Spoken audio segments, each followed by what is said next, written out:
দেখো আমরা ঘুরতে গেছিলাম, ঠিক আছে, মানে একটুখানি বেরিয়েছিলাম গাড়িটা নিয়ে। তো এত যাওয়ার সময় খুব জোর ভালোভাবে টেনেছিল গাড়িটা, ঠিক আছে। তো গেলাম, কাজটাও মিটলো যেখানে গেছিলাম, যে কাজটার জন্য বেরিয়েছিলাম বাইরে। তো লাস্ট আমরা, এটা হচ্ছে বিবির বে, ঠিক আছে, তোমাদের শ্রীরামপুরে বিবির বে, ঠিক আছে, ঠিক আছে। এখন এখন দেখো গাড়িতে কিন্তু তেল নেই, বাট আস্তে আস্তে আসার পথে তেলটা শেষ হয়ে গেছে। এখান থেকে আমরা হেঁটে যাব পেট্রোল পাম্প, ঠিক আছে। তো পেট্রোল পাম্পটা হচ্ছে নেতাজি স্কুলের সামনে পেট্রোল পাম্পটা, ঠিক আছে। এখন আমাদেরকে হাঁটি হাঁটি পেট্রোল পাম্প অব্দি নিয়ে যাবে, ঠিক আছে।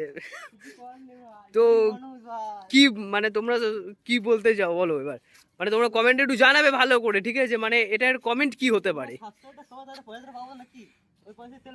আরে ঠিক আছে, ঠিক আছে, দেখো সেরকম মানে এনএস কিনেছে, ঠিক আছে। দেখো এনএস ওয়ান, এটা কি 125 সিসি, 125, 125 সিসির, ঠিক আছে। তো 125 সিসির কতটা তেল খায় তোমরা সবাই ভালো করেই জানো, বাট পালসার এটা আবার, ঠিক আছে।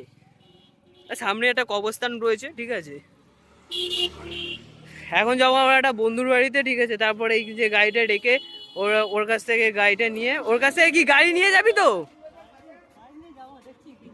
গাড়ি নিয়ে যেতে পারবো কিনা জানি না, বাট হেঁটে যেতে পারি, ঠিক আছে। গাড়ি বা সাইকেল কিছু একটা হবে, ঠিক আছে। তেল তো আনা হবে, বাট তেল ঢালাও হবে। আমরা এখন রাস্তা পার হচ্ছি,